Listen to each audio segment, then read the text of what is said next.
간호보조원 따위가 우리 집안 며느리가 될 수 있을 것 같아? 차가운 액체가 얼굴에 쏟아졌습니다. 강남 프렌치 레스토랑 샹들리에 아래였습니다. 하얀 블라우스가 순식간에 젖어들었어요. 샴페인 방울이 턱 끝에서 테이블보 위로 떨어졌습니다. 주변 테이블 손님들이 숨을 죽였어요. 누군가의 포크가 떨어지는 소리만 또렷했습니다. 이런 자리엔 어울리는 사람이 따로 있지. 중년 여자의 목소리가 레스토랑 안에 울려 퍼졌어요. 웃고 있었습니다. 샴페인에 젖은 여자는 냅킨으로 조용히 얼굴을 닦았어요. 손이 떨리지 않았습니다. 표정도 변하지 않았어요. 그들은 몰랐습니다. 자기들이 방금 모욕한 그 여자가 누구인지, 다음 날부터 시작될 지옥이 얼마나 참혹할지를요. 이 놀라운 반전의 전체 이야기가 궁금하시다면 잠시만 구독 버튼을 눌러주세요. 평범해 보이는 사람들의 숨겨진 이야기를 매일 전해드립니다. 자, 그럼 시간을 조금 되돌려 보겠습니다. 화요일 새벽이었습니다. 알람이 울렸어요. 새벽 5시 반. 정수아는 원룸 침대에서 벌떡 일어났습니다. 28살 강북에 있는 작은 종합병원 간호조무사였어요. 씻고 나와 유니폼을 입었습니다. 남색 상의에 하얀 바지, 명찰을 달았어요. 정수아 간호조무사. 거울을 보니 피곤한 얼굴이었습니다. 화장은 안 했어요. 선크림만 바르고 나왔습니다. 병원까지는 버스로 40분이었습니다. 6시 반 출근이라 새벽 버스를 타야 했어요. 창밖은 아직 캄캄했습니다. 버스 안에서 졸다가 도착했어요. 병원에 도착하자마자 중환자실로 올라갔습니다. 선배가 이미 와 있었어요. 수아야, 오늘 산병실 내가 맡아. 네. 환자 차트를 받아들었습니다. 산병실 환자는 70대 할머니였어요. 뇌졸중으로 입원하신 지 한 달째였습니다. 수아 선생님, 오늘도 왔네. 할머니가 희미하게 웃으셨어요. 네, 할머니. 오늘 컨디션은 어떠세요? 수아가 혈압계를 감으며 물었습니다. 보호자분이 옆에서 말했어요. 선생님 오는 거 기다리셨어요. 수아가 부드럽게 웃었습니다. 그렇게 하루가 흘러갔어요. 정신없이 환자들 사이를 오갔습니다. 점심때가 됐습니다. 직원 식당으로 내려가 3,000원짜리 국수를 시켰어요. 늘 그거였습니다. 혼자 구석에 앉았어요. 간호사들은 간호사들끼리, 의사들은 의사들끼리 모여 앉았습니다. 간호조무사는 대체로 혼자였어요. 국수를 먹고 있는데 누가 맞은편에 앉았어요. 고개를 들었습니다. 수아 씨, 장현우였어요. 33살 의료기기 회사를 운영하는 남자였습니다. 이 사람과는 2년 전에 처음 만났어요. 병원 복도에서 부딪힌 거였습니다. 수아가 환자 차트를 들고 가다가 쿵 하고 부딪혔어요. 서류가 와르르 쏟아졌습니다. 같이 주우면서 인사를 나눴어요. 그때 현우는 수아를 간호사로 착각했습니다. 나중에 간호조무사라고 하니까 살짝 당황하더군요. 표정이 묘했어요. 그런데 신기하게도 계속 연락이 왔습니다. 석 달 뒤부터는 만나기 시작했어요. 오늘 시간 돼? 현우가 물었습니다. 퇴근하면 괜찮아요. 저녁 먹자. 수아가 고개를 끄덕였어요. 그날 저녁 홍대 근처 작은 식당에서 만났습니다. 파스타를 시키고 먹는데 현우가 말을 꺼냈어요. 수아야, 우리 부모님께 인사드리는 거 어때? 수아가 포크를 내려놓았습니다. 상견례요? 응. 우리 2년 넘게 만났잖아. 제 일 때문에 괜찮을까요? 수아가 조심스럽게 물었습니다. 무슨 소리야, 괜찮아. 우리 엄마도 이해하실 거야. 현우가 웃었어요. 그런데 뭔가 이상했습니다. 수아는 느꼈어요. 그 웃음이 조금 억지스러웠거든요. 어머님 성격은 어떠세요? 수아가 물었어요. 현우가 잠깐 머뭇거렸습니다. 좀 까다로우신 편이긴 해. 그래도 수아, 내가 조금만 이해해주면 될 것 같아. 조금만이요? 수아가 되물었습니다.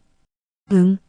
엄마가 좀 전통적이셔서 체면 같은 거 중요하게 생각하시거든. 근데 수아, 넌 착하니까 잘 맞춰줄 수 있을 거야. 잘 맞춰달라. 조금만 이해해달라. 이 말이 수아 귓가에 맴돌았어요. 수아가 물잔을 들어 천천히 마셨습니다. 그리고 조용히 말했어요. 생각해 볼게요. 현우가 수아 손을 잡았습니다. 수아야, 우리 잘 될 거야. 걱정하지 마. 수아는 작게 미소 지었어요. 하지만 가슴 한구석이 무거웠습니다. 시작부터 뭔가 어긋난 것 같았어요. 그날 밤 집에 돌아와서 수아는 창밖을 한참 바라봤습니다. 도시 불빛이 반짝이고 있었어요. 괜찮을까? 혼잣말이 나왔습니다. 토요일 오후였습니다.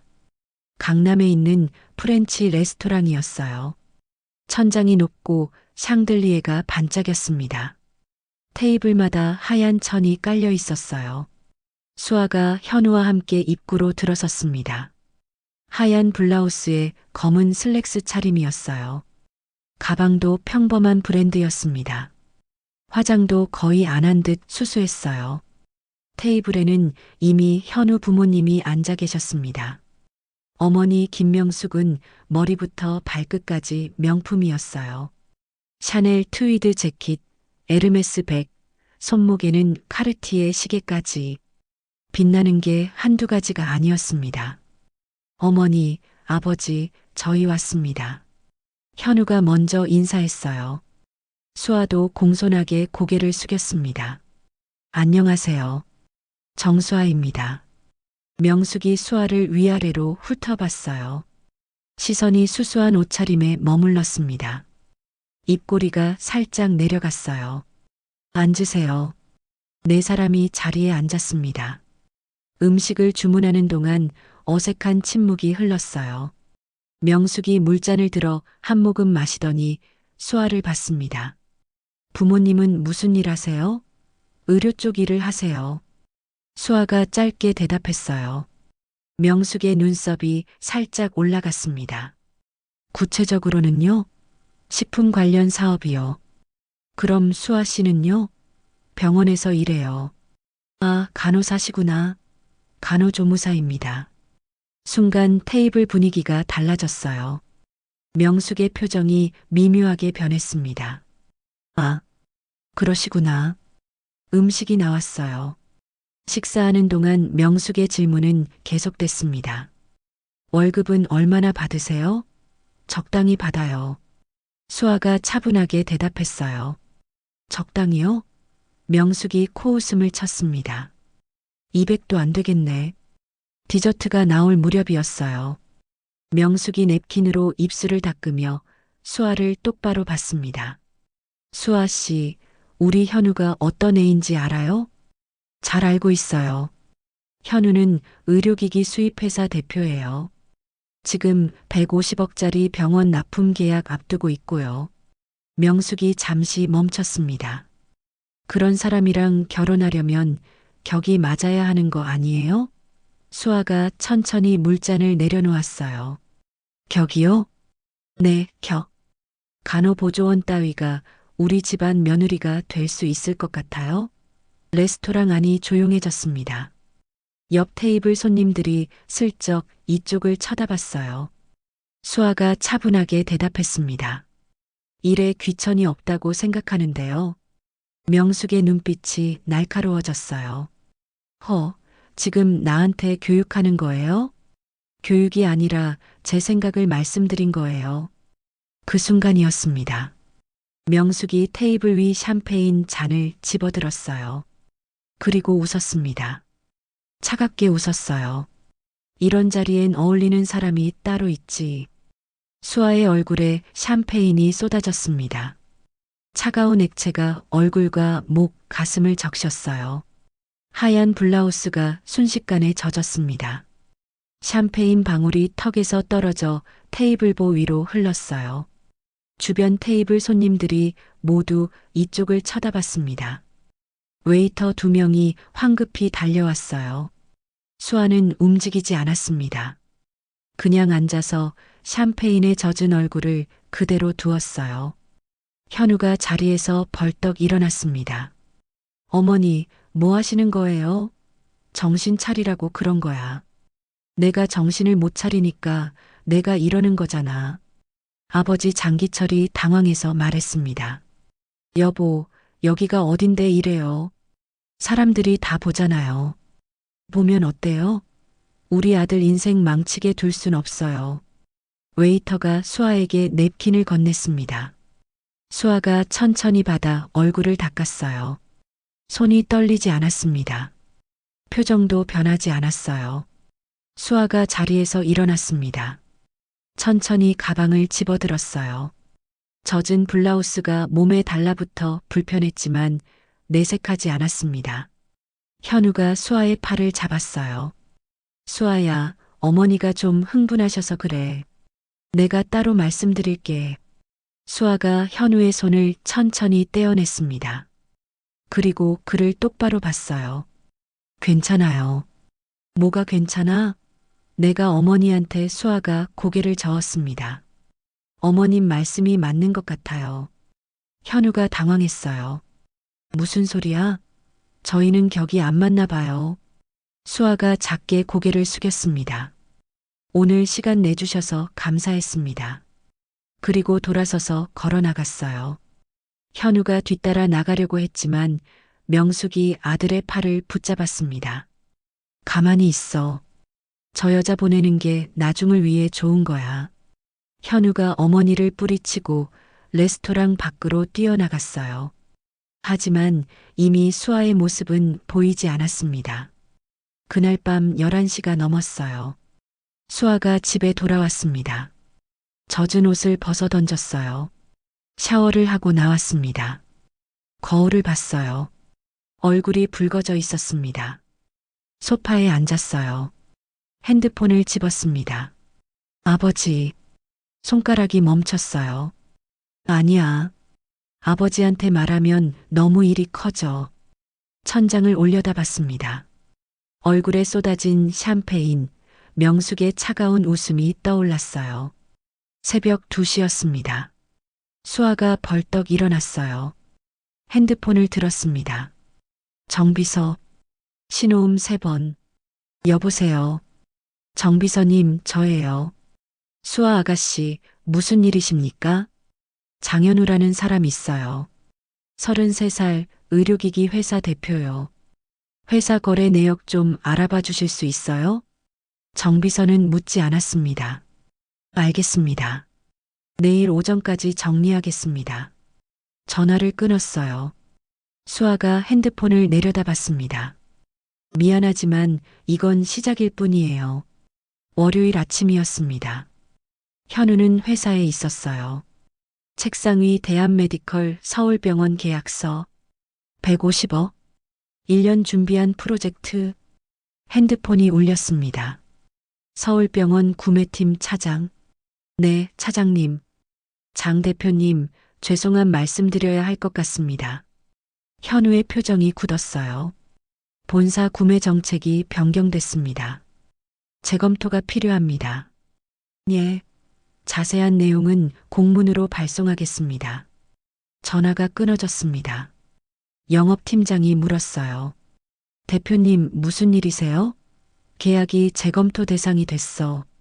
1시간 후 이메일이 도착했습니다. 대한메디컬 그룹 본사 공문. 구매 정책 변경에 따라 메디테크 코리아 계약건 보류. 의료기기 안전성 재검증. 기술 문서 17건 보완. 제조사 인증 갱신 대기. 향후 재논의 가능성은 있으나 현 시점 진행 어려움. 현우의 손이 떨렸습니다. 구매이사에게 전화를 걸었어요. 받지 않았습니다. 다시 걸었어요. 여전히 받지 않았습니다. 오후였습니다.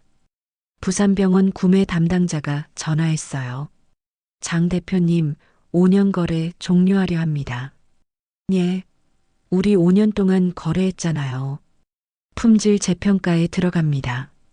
갑자기요? 죄송합니다. 전화가 끊어졌습니다. 현우가 의자에 주저앉았어요. 창밖을 봤습니다. 평화로운 오후였어요. 하지만 현우의 세상은 무너지기 시작하고 있었습니다. 화요일 새벽이었습니다. 현우는 잠을 못 잤어요. 타이밍이 이상했습니다. 모든 게 상견례 직후부터 노트북을 켰어요. 정수아, 엔터, 기사가 떴습니다. 대한메디컬그룹 정수아 이사 신규 임명. 클릭했어요. 사진이 나왔습니다. 정장 입은 수아. 기사 내용. 정명호 이사장의 외동딸. 현장 경험을 위해 일반 병원에서 간호조무사로 근무. 연매출 3조 원. 전국 12개 병원. 현우가 노트북을 덮었습니다. 바닥에 주저앉았어요. 모든 게 맞아떨어졌습니다. 대한메디컬 서울병원 계약 보류, 부산병원 거래 재평가, 전부 대한메디컬 그룹. 핸드폰을 집었어요. 어머니, 큰일 났어요. 왜? 정수아가 대한메디컬 그룹 이사장 딸이에요. 침묵. 뭔가 떨어지는 소리. 어머니? 그날 오후였습니다. 협력 제약회사에서 연락이 왔어요. 거래 재검토해야 할 것 같습니다. 물류업체도 마찬가지였어요. 계약 조건 재협상 필요합니다. 솔직히 말씀드리면 위에서 압력이 들어오고 있습니다. 은행도 연락했습니다. 대출 연장건, 추가 담보 필요합니다. 지난주엔 문제 없다고 하셨잖아요. 여신 심사 기준이 변경됐습니다. 현우가 책상에 머리를 묻었습니다. 수요일이었어요. 직원들 사이 불안감이 퍼졌습니다. 영업팀장이 찾아왔어요. 대표님, 격리팀장이 다른 회사 면접 본다는 얘기가 있습니다. 목요일, 금요일. 연락은 계속 왔습니다. 재검토, 보류, 연장 불가. 그날 저녁 현우는 수아에게 마지막으로 전화를 걸었어요. 받았습니다. 여보세요. 수아야, 나야. 만나서 얘기 좀 하자. 제발. 지금은 바쁜 시간이에요. 그럼 언제든 좋아. 제발 한 번만. 수아가 잠시 침묵했습니다. 왜요? 무슨 할 말이 있어요? 나 지금 좀 힘들어. 회사 일도 꼬이고. 수아가 조용히 말했습니다. 그건 저랑 상관없는 일이에요. 수아야, 바쁘니까 끊을게요. 전화가 끊어졌습니다. 현우가 핸드폰을 떨어뜨렸어요. 창밖으로 빗방울이 떨어졌습니다. 그리고 점점 더 세게 쏟아졌어요. 현우는 아직 몰랐습니다. 이건 시작에 불과하다는 걸요. 한편 김명숙도 변화를 느끼기 시작했습니다. 토요일 오전 골프장이었어요. 매주 가던 곳. 클럽하우스에 들어섰습니다. 여자들이 명숙을 보고도 인사를 안 했어요. 아, 명숙 씨. 오늘 카트 자리가 없어요. 명숙이 당황했습니다. 제가 예약했는데요. 인원 조정이 있었어요. 월요일 와인 클래스였습니다. 5년째 VIP 회원. 매니저가 불편한 얼굴로 말했어요. 이번 달부터는 수업 참석이 어려울 것 같아요. 저 VIP인데요. 정원이 찼어요. 수요일 자선 바자회 담당자가 전화했습니다. 명숙 씨, 이번 행사는 참여가 어려워요. 제가 작년 준비위원장이었잖아요. 명단에 이름이 없어요. 금요일 백화점 VIP 라운지. 지인들이 보였어요. 명숙이 다가갔습니다. 어머, 여기 계셨네요. 여자들이 당황한 표정. 저희 지금 바빠서요. 황급히 자리를 떴습니다. 옆 테이블에서 속삭임이 들렸어요. 저분 대한메디컬 이사님한테 그랬다던데. 며느리 될 사람 얼굴에 샴페인 부었대요. 명숙의 얼굴이 창백해졌습니다. 일주일이 지났어요. 핸드폰이 조용했습니다. 하루에도 몇 번씩 울리던 전화가 이제는 없었어요. 재건축 조합에서 연락이 왔습니다. 명숙 씨, 이사직에서 자진 사퇴하시는 게 어떨까요? 빌딩 임차인들이 재계약을 거부했어요. 공실이 하나씩 늘었습니다. 명숙이 거울 앞에 섰습니다. 명품 옷, 비싼 가방, 화려한 액세서리.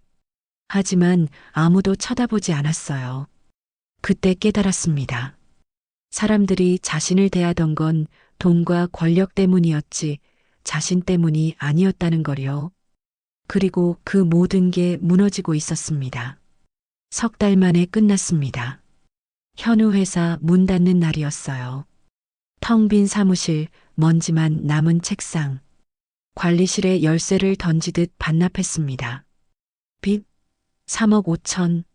아버지 기철이 퇴근해서 들어왔어요. 얼굴이 백지장 같았습니다. 회사 정리한다. 명숙이 벌떡 일어났어요. 뭐라고요? 집도 판다. 현우 빚 갚으려면 어쩔 수 없어. 명숙이 주저앉았습니다. 20년 살던 집을 2달 뒤였어요. 20평짜리 외곽 임대 아파트. 에르메스 백은 중고 거래 앱에 올라갔고 카르티에 시계는 귀금속 가게로 갔습니다. 샤넬 트위드 재킷도 팔았어요. 명숙이 작은 방에서 박스를 풀고 있었어요. 손에 든 건 200만 원짜리 식당 홀서빙 계약서였습니다. 첫 출근 날이었어요. 식당 주인이 앞치마를 던지듯 건넸습니다. 거울을 봤어요. 앞치마 두른 자신, 반지도 목걸이도 없는 손. 점심 러시였습니다. 의료진들이 와르르 들어왔어요. 주문하시겠어요? 목소리가 자꾸 떨렸습니다. 옆 테이블에서 수군거림이 들렸어요. 저분 어디서 봤는데? 샴페인 그거 아니야? 명숙이 고개를 숙이고 지나갔습니다. 어느 날 오후였어요. 식당 앞 쓰레기통에 음식물 쓰레기를 버리고 있었습니다. 누군가 지나갔어요. 고개를 들었습니다. 수아였어요. 간호조무사 유니폼 차림. 퇴근길이었습니다. 눈이 마주쳤어요. 수아가 잠깐 멈췄습니다. 명숙을 봤어요. 그리고 그냥 지나갔습니다. 아무 말도 없이 명숙이 그 자리에 얼어붙었어요. 수아의 뒷모습 여전히 수수했습니다. 평범한 가방, 화장기 없는 얼굴. 하지만 고개는 꼿꼿했어요. 거울을 봤습니다. 쓰레기 냄새 나는 앞치마를 입은 자신. 그날 상견례가 떠올랐어요. 이런 자리엔 어울리는 사람이 따로 있지. 차갑게 웃으며 샴페인을 부었던 그날. 이제 명숙이 그 자리에 어울리지 않는 사람이었습니다. 1년이 지났어요. 손님들 눈치는 이제 안 봤습니다. 익숙해졌어요. 점심 러시 타임이었습니다. 식당 문이 열렸어요. 수아가 혼자 들어왔습니다. 명숙과 수아의 눈이 마주쳤어요. 수아가 자리에 앉았습니다. 메뉴판을 펼쳤어요. 명숙이 다가갔습니다. 주문하시겠어요? 수아가 고개를 들었어요. 김치찌개 하나요. 평온한 목소리였습니다. 명숙의 손이 떨렸어요. 식사가 끝났습니다. 수아가 계산하고 일어났어요. 명숙이 뒤따라 나왔습니다. 수아 씨, 명숙의 목소리가 떨렸어요. 수아가 멈췄습니다. 얘기 좀 할 수 있을까요? 수아가 시계를 봤어요. 10분. 병원 근처 공원 벤치였습니다. 둘 사이에 한 뼘 거리. 명숙이 먼저 입을 열었어요. 미안해요. 수아는 대답하지 않았습니다. 당신 얼굴에 샴페인을 부었어요. 모욕했어요. 명숙의 손이 떨렸습니다. 제발 용서해 주세요. 우리 현우. 수아가 끊었어요. 그게 제 잘못인가요? 명숙이 할 말을 잃었습니다. 왜 그러셨어요? 저한테 왜 그렇게 하셨어요?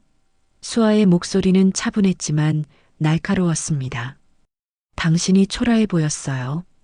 간호조무사라는 게 수수한 옷차림이 명숙이 고개를 숙였어요. 수아가 작게 웃었습니다. 쓸쓸한 웃음. 그래서 샴페인을 사람 얼굴에 부으셨군요. 명숙이 벤치에서 내려와 무릎을 꿇었습니다. 수아가 놀랐어요. 뭐 하세요? 이렇게라도 해야 명숙의 눈에서 눈물이 흘렀습니다. 제발 용서해 주세요. 수아가 명숙을 내려다봤어요. 물어볼게요. 지금 이렇게 무릎 꿇은 이유가 뭐예요? 미안해서요. 아니에요. 수아의 목소리가 차가워졌습니다. 김 여사님은 아드님 회사가 망해서 이러는 거예요. 만약 아무 일도 없었다면 지금도 저를 무시하고 계시겠죠. 명숙이 고개를 들지 못했습니다. 수아가 일어섰어요. 저도 얼굴에 차가운 샴페인을 맞았어요. 제 직업을 무시당했어요. 그런데 김 여사님은 그때 단 한 번도 미안하다고 안 하셨죠. 지금이라도 늦었어요. 수아가 단호하게 말했습니다. 일어나세요. 명숙이 울면서 물었어요. 그럼 어떻게 해야 용서해 줄 건데요? 수아가 잠시 멈췄습니다. 용서해 드릴게요, 김 여사님. 명숙의 눈에 희망이 비쳤어요. 정말요? 하지만 다시 엮이고 싶지는 않아요. 그게 제 선택이에요. 명숙이 멍하니 섰습니다. 간호조무사예요. 김 여사님. 수아의 목소리가 낮아졌어요. 제 직업 이름조차 제대로 부르신 적 없으시죠? 1년 넘게 만났는데도요. 명숙의 얼굴이 하얗게 질렸습니다. 용서는 김 여사님을 위한 게 아니에요. 저를 위한 거예요. 하지만 용서가 다시 받아줘야 한다는 뜻은 아니에요. 수아가 돌아서서 걸어갔습니다. 명숙이 무릎 꿇은 채 남았어요. 지나가는 사람들이 쳐다봤지만 명숙은 일어나지 못했습니다. 한참 뒤에야 벤치에 앉았어요. 울었습니다. 모든 게 끝났습니다. 용서는 받았지만 관계는 끝났어요. 저녁 무렵 명숙이 집에 돌아왔습니다. 기철과 현우가 거실에 있었어요. 명숙의 눈이 퉁퉁 부어 있었습니다. 여보, 어디 갔다 와요? 명숙이 작게 웃었어요. 끝났어. 다 끝났어. 현우가 어머니를 봤습니다. 어머니. 명숙이 아들을 안았어요. 미안해, 현우야. 다 엄마 때문이야. 현우가 어머니 등을 토닥였습니다. 괜찮아요, 어머니. 1년이 더 지났습니다. 봄날이었어요. 수아가 병원 앞 벤치에 앉아 쉬고 있었습니다. 누군가 다가왔어요. 저기요. 명숙이었습니다. 식당 앞치마 차림. 얘기 좀 할 수 있을까요? 수아가 시계를 봤어요. 10분. 벚꽃잎이 둘 사이를 지나갔습니다. 명숙이 입을 열었어요. 그동안 많이 생각했어요. 제가 얼마나 잘못했는지요. 수아는 듣고만 있었습니다. 간호조무사든 의사든 재벌이든 사람은 사람이라는 걸 명숙의 목소리에 진심이 담겨 있었어요. 그걸 너무 늦게 알았어요. 식당에서 일하면서 배웠어요.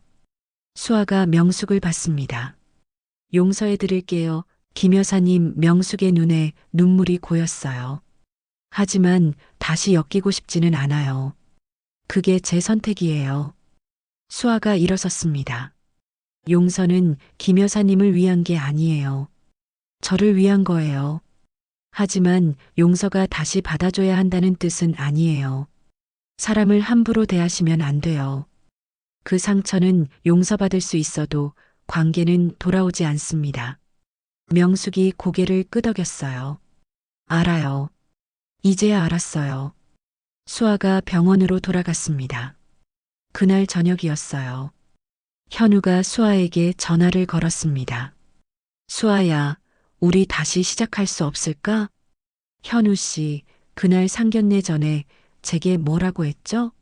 조금만 참아달라고 했어요. 그때 이미 끝난 거예요. 전화가 끊어졌습니다. 현우가 창밖을 봤어요. 별이 빛나고 있었습니다. 수아는 여전히 그 병원에서 일했어요. 환자 할머니가 물었습니다. 수아 선생님 언제까지 계세요? 조금 더 있을게요. 수아가 부드럽게 웃었습니다. 퇴근길이었습니다. 수아가 병원 밖으로 나왔어요. 봄바람이 불었습니다. 고개를 들어 하늘을 봤어요. 맑았습니다. 평온했습니다. 사람을 겉모습으로 판단하지 마세요. 누군가의 직업이나 옷차림만 보고 함부로 대하지 마세요. 당신이 무시한 그 사람이 어떤 사람인지 모릅니다. 무엇보다 누구에게든 예의를 지키세요. 당신이 던진 모욕은 언젠가 부메랑이 되어 돌아옵니다. 용서는 상대를 위한 게 아닙니다. 나 자신을 위한 거예요. 하지만 용서가 다시 받아줘야 한다는 뜻은 아닙니다. 사람을 함부로 대하지 마세요. 그 상처는 용서받을 수 있어도 관계는 돌아오지 않습니다. 오늘 이야기 어떠셨나요? 이야기가 마음에 드셨다면 구독과 좋아요 부탁드려요. 그리고 지금 이 순간 어디서 무엇을 하며 들어주고 계신지 댓글로 나눠주세요. 여러분의 이야기도 궁금하거든요. 여러분 가정에 따뜻한 행복이 가득하시길 바라며 오늘도 들어주셔서 감사합니다.